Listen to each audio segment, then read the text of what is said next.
Hello everyone, it's me, Lola Jovan, here with another episode of the vlog, which is the audio and visual of my written blog that you can find over at www.lolajovan.com.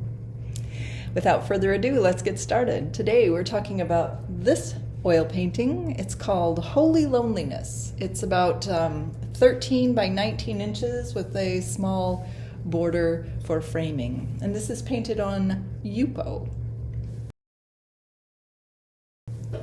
Follow your heart, they said, forgetting to mention the terrible exile that comes after we find the courage to step out of the great line we were expected to march in.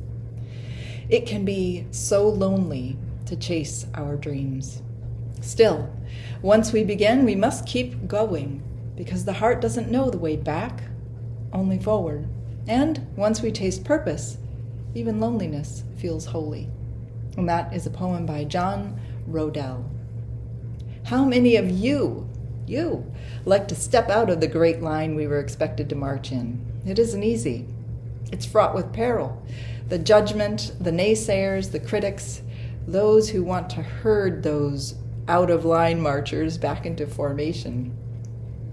People who step out of line make other people, well, nervous. If you're chasing your dreams, those naysayers may think, why aren't I? There's often a price to be paid, a terrible exile meant to push you back into the queue with all the others. I'm guessing any one of you who is out there creating, pushing, questioning, exploring, and adventuring may have experienced this kind of holy loneliness, which isn't very lonely after all, really. And it is an invitation for others to step out of line. No need to RSVP. That invitation says, just arrive. I am personally celebrating each and every one of you. Brave souls who follow their hearts, even if there's no path, no guidebook, no map, no instruction manual. We don't need to know the way back. We can just take another step forward with glee. About the art.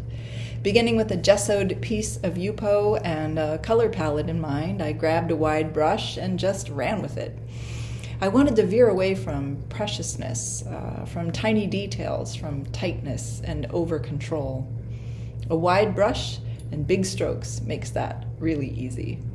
I drew a basic series of horizon lines with some neutral paint and then began blocking in chunks of color.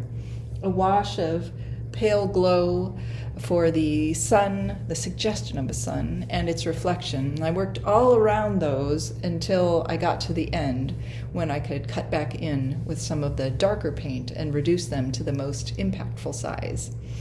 I'm pretty stoked about this one, and I'll probably do another. Stay tuned through the end and you'll see this painting in situ and in frames. And I hope you'll subscribe at www.lolajovan.com so you never miss a bit of malarkey. Have a great week. I'll see you next time. Bye.